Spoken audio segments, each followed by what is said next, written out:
నమస్తే. నా పేరు గణపతిరావు.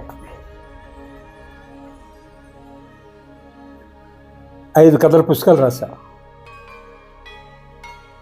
మొదటిది మరిగే తారు సరోవరం, 2 నిప్పుల తుఫాన్, 3 ఇంటి మీద దుప్పటి, 4 పాముల పుట్టల్లో చట్టసభలు, 5 ఆకుపచ్చ అంటుకుంది. ఈ 5 కథల పుస్తకాల తర్వాత రాసిన పుస్తకం పేరు ప్రధాని గారు.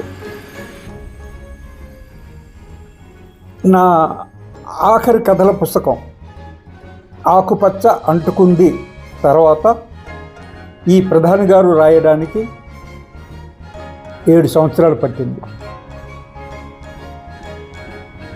మీకు తెలుసు, రచయిత అన్నవాడు ముఖ్యంగా సమాజానికి సంబంధించి సాహిత్యం అందించేవాడు. ధైర్యంగా ఉండాలి, నిజాయితీగా ఉండాలి. రచయిత అంటేనే ధైర్యానికి మరో పేరు.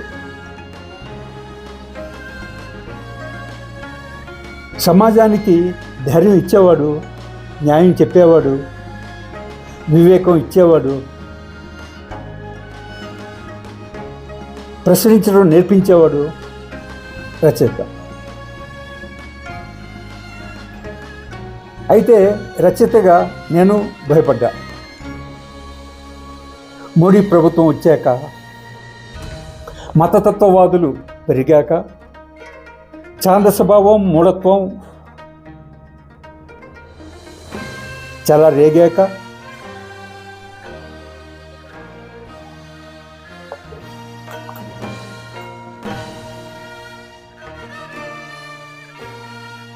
మనోభావాలు దెబ్బతిన్నాయన్న కొత్త విద్వేషపూరిత ప్రచారం జరిగాక,